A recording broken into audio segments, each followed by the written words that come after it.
இந்த போறப்பு தான் நல்லா ருசிச்சு சாப்பிட கிடைச்சது. வணக்கம், மில்லட் மகாராணி மதுரையிலிருந்து சுமதி பேசுகிறேன். இன்றைக்கி வந்து சைடிஷ் ரெசிபி தான் செய்ய போகிறோம். வெண்டைக்காயை வச்சு 3 விதமான சைடிஷ் பண்ண போகிறோம். அது 3 சைடிஷுக்கு என்னென்ன பொருள் தேவை, செய்முறை என்னன்னு வீடியோக்குள்ளே போய் பார்க்கலாம் வாங்க. வெண்டைக்காய் மசாலா பண்ணுறதுக்கோ வெண்டைக்காய் பால் கறி எந்த இது பண்ணணுன்னாலும் இந்த வெண்டைக்காயை வந்து நீங்கள் நான் சொல்கிற 3 டிப்ஸை ஃபாலோ பண்ணிங்கன்னா உங்களுக்கும் விறுவிறுப்பு தன்மை இல்லாமல் வரும். ஃபஸ்ட்டு ஸ்டெப்பு வந்து வெண்டைக்காயை நல்லா கழுவிட்டு அது ஒரு காட்டன் கிளாத்தில் நல்லா துடைச்சிருங்க. ரெண்டாவது, மசாலானா நீளமாக நறுக்கணும். இப்போ புளி கூட்டு அப்புறம் பால் கறி இதெல்லாம் பண்ணுறதுக்கு குறுக்கு விதமாக பொடிசாக இந்த மாதிரி நறுக்கணும்.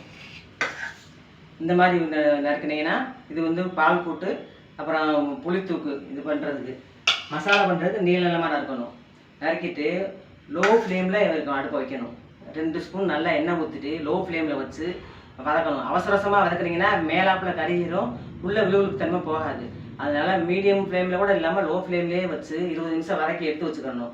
அதை எடுத்து வச்சுக்கிட்டு நம்ம குழம்பு பண்ணும்போது அந்த வதக்கின வெண்டைக்காயை அப்படியே சூடோடு நீங்கள் அடுப்பில் போட்டிங்கன்னா அப்பயும் விழுவுப்பாயிடும். அதனால் நல்லா 1 மடங்கு இருக்குது, அரை மடங்காக சுருங்கணுன்னே அதை நல்லா காய வச்சிடணும். நல்லா அது ஆறின பிறகு தான் நீங்கள் அந்த குழம்போட போடணும். சூடோடே அந்த குழம்புல போட்டிங்கனாலும் அப்பயும் விழுவுக்கு தான் இருக்கும் வெண்டைக்காய். அதனால் நல்லா வதக்கிடணும், நல்லா ஆறணும். ஃபஸ்ட்டு ஸ்டெப்பு வதக்கணும் நல்லா லோ ஃப்ளேமில். 2வது ஸ்டெப்பு அது நல்லா ஆறணும். அப்போ தான் 3வது ஸ்டெப்பு குழம்புல போடும்போது நல்லா வரும். வெண்டைக்காய் மசாலாவுக்கு வெண்டைக்காயை நீளமாக நறுக்கிக்கணும். இந்த மாதிரி நறுக்கி நீளமாக நறுக்கி அதை லோ ஃப்ளேம்லேயே வச்சு அது எப்படியும் உங்களுக்கு 1/4 மணி நேரம் ஆகும். 1/4 மணி நேரம் வதக்கணும். அப்போ தான் அந்த விழுவிப்பு தன்மை போகும். ஃபஸ்ட்டு வெண்டைக்காய் மசாலா செய்ய போகிறோம். அதுக்கு வந்து நீல வாக்கில் வெண்டைக்காயை நறுக்கி அதை லோ ஃப்ளேம்லேயே வச்சு வதக்கி வச்சுருக்கேன்.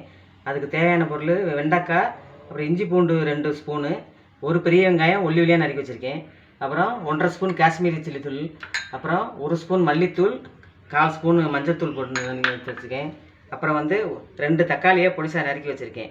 இது வந்து வெண்டைக்காய் மசாலாவுக்கு தேவையான பொருள். வெண்டைக்காய் மசாலா பண்ணுறதுக்கு ஸ்டவ் ஆன் பண்ணிவிட்டு கடாயை வச்சுக்கிறேன்.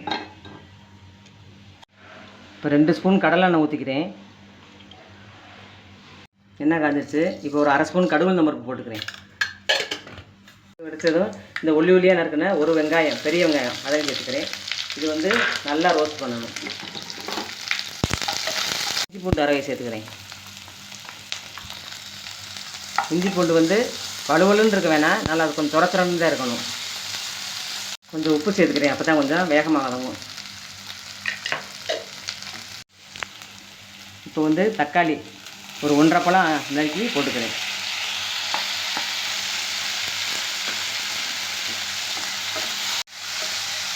தக்காளி வந்து குழைய வேணும்னா சும்மா லேசாக வதங்கினா போதும். வெங்காயம் இப்போ வதங்கிடுச்சு. அதில் வெண்டைக்காயை சேர்த்துக்கிறேன்.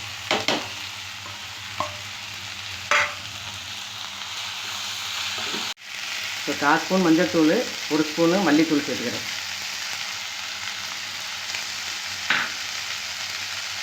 1.5 ஸ்பூன் காஷ்மீரி சில்லி தூள்.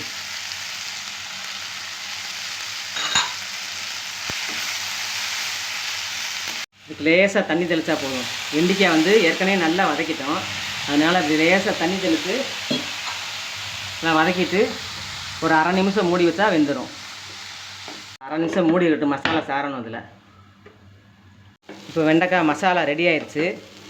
அந்த மசாலாவை தக்காளியெல்லாம் நல்லா வதங்கி வெண்டைக்காயோட நல்லா சேர்ந்துருச்சு. நீங்கள் அடுப்பை ஆஃப் பண்ணிடுவோம். இதை இறக்கிக்கிறேன்.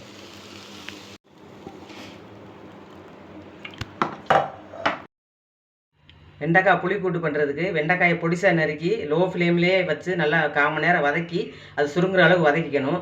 அதுக்கு வந்து ஒரு கைப்பிடி சின்ன வெங்காயம், ஒரு 4 பல்லு வெள்ளைப்பொடியும் பொடிசாக நறுக்கி வச்சுருக்கேன். அதுக்கு வந்து மசாலா வந்து குழம்பு மிளகாய்த்தூள், அதாவது எங்கள் வீட்டில் 15 வகை மசாலா பொருளை அரைச்சா குழம்பு மசாலா தூள் இருக்குது. அதில் வந்து 2 ஸ்பூன் போட்டிருக்கேன். உங்களுக்கு அந்த குழம்பு மசாலா தூள் இல்லைன்னா 1/2 ஸ்பூன் மல்லித்தூள், 1/2 ஸ்பூன் மிளகாய்த்தூள், 1/4 ஸ்பூன் மஞ்சள் தூள் போட்டுக்கோங்க. அப்புறம் டேஸ்ட்டுக்காக ஒரு பிஞ்ச் வெல்லம், 2 தக்காளி பழம் அரைச்சி வச்சுருக்கிறேன். அப்புறம் ஒரு நெல்லிக்காய் அளவு புளி ஊற வச்சு வச்சுருக்கேன். இது வந்து மசாலா பண்ணுறதுக்கு. இப்போ வந்து வெண்டைக்காய் புளித்தொக்கு பண்ண போகிறேன். இப்போ 2 ஸ்பூன் எண்ணெய் கடலை எண்ணெய் ஊற்றிக்கிறேன். வெண்டைக்காய் புளித்தொக்கு பண்ணுறதுக்கு எண்ணெய் காஞ்சிருச்சு, கடவுள் நம்பர் போட்டிருக்கேன். அதோட கொஞ்சோண்டு வெந்தயமும் போட்டுக்கிறேன். இப்போ சின்ன வெங்காயமும் பொடிச்சு பொடிச்சாக இருக்குன்னா வெள்ளைப்பூடும் சேர்த்துக்கிடுவோம். இதை நல்லா வதங்கணும். ஒரு 6 கருவேப்பிலையும் போட்டுக்கிறேன். இது நல்லா வதங்கட்டும். வெங்காயமும் இந்த வெள்ளைப்பூடும் நல்லா வதங்கணும். ஃபஸ்ட்டு ஸ்டெப் வந்து வெண்டைக்காய் புளி போட்டுக்கு கடவுள் நம்பருப்பு வெந்தயம் போட்டு வெங்காயம் வெள்ளைப்பூடு நல்லா வதக்கிக்கிறோம். 2வது ஸ்டெப்பு அரைச்ச 2 தக்காளி பழமும் புளியையும் கரைச்சி ஊற்றிக்கிறணும். இது 2வது ஸ்டெப்பு. 3 ஸ்டெப்பில் டக்குன்னு முடிச்சிடலாம். இதை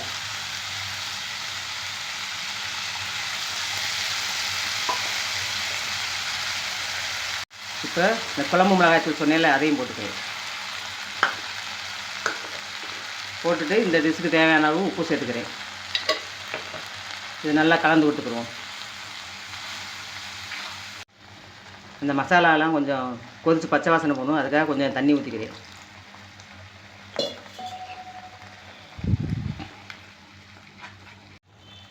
இப்போ கொதி வந்துடுச்சு.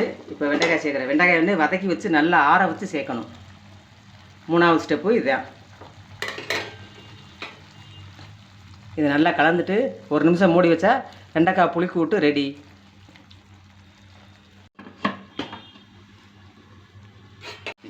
இப்போ வெண்டைக்காய் புளித்தொக்கு நல்லா ரெடி ஆகிடுச்சு. இப்போ வந்து கொஞ்சோண்டு வெல்லம் போட்டுக்கிடுவோம். இது வெல்லம் போட்டால் உங்களுக்கு டேஸ்ட்டு நல்லா தூக்கலாக காமிக்கும். இந்த புளி சேர்க்குறதுனால கலந்து 1 நிமிஷத்தில் இறக்கிடலாம். இப்போ இது இறக்கிடுவோம். வெண்டைக்காய் பால் கறிக்கு தேவையான பொருள் பார்ப்போம். வெண்டைக்காயை நல்லா லோ ஃப்ளேமில் இந்த வட்டமாக நறுக்கி வதக்கி வச்சுக்கிறணும். அதுக்கு மசாலாக்கள் வந்து 1 ஸ்பூன் ஜீரகத்தூள், 1/2 ஸ்பூன் மிளகுத்தூள், 2 பச்சை மிளகா காரத்துக்கு எடுத்திருக்கேன். காரம் ரொம்ப இருக்கக்கூடாது. அப்புறம் ஒரு 5-6 பல்லு வெள்ளைப்பூடு மட்டும் நசுக்கி வச்சுருக்கேன். அப்புறம் ஒரு பெரிய வெங்காயம், அப்புறம் இந்த கரம் மசாலா ஐட்டங்கள், கரம் மசாலா ஐட்டங்களும் 1. அப்புறம் வந்து தண்ணியான ஒரு தேங்காய் பால், திக்கான தேங்காய் பால் தேவையான அளவு ஊற்றிக்கலாம். அப்புறம் தேவையான அளவு கொத்தமல்லி, கருவேப்பிலை. இப்போ வெண்டைக்காய் பால் கறி செய்ய போகிறேன். அதுக்கு வந்து கடாய் நல்லா காஞ்சதும் 2 ஸ்பூன் கடலை எண்ணெய் ஊற்றிக்கிறேன். கரம் மசாலாவும் போட்டு அதில் கொஞ்சோண்டு சோம்பும் போட்டு வெங்காயம் நீல வாக்கில் நறுக்கின வெங்காயத்தை ஒரு வெங்காயத்தை சேர்த்துக்குவோம். இது வந்து கண்ணாடி பதம் வர அளவுக்கு வதக்கிடணும். காரத்துக்கு 2 பச்சை மிளகா சேர்த்துருக்கேன். அதோட ஒரு 5-6 பல்லு வெள்ளைப்பூடு தட்டி போட்டு அதையும் சேர்த்து நல்லா வதக்கிக்கிறோம். அப்படியே ஒரு 1/2 தக்காளி பழம் போட்டுக்கிறேன். இப்போ 2வது தேங்காய் பால் ஊற்றிட்டு அது கொதி வரும்போது வெண்டைக்காயை சேர்க்கணும். இந்த 2வது தேங்காய் பால் கொதி வரவும் வெண்டைக்காயை சேர்த்துக்கிடுவோம். இதுக்கு தேவையான அளவு உப்பு சேர்த்துக்கிடுவோம்.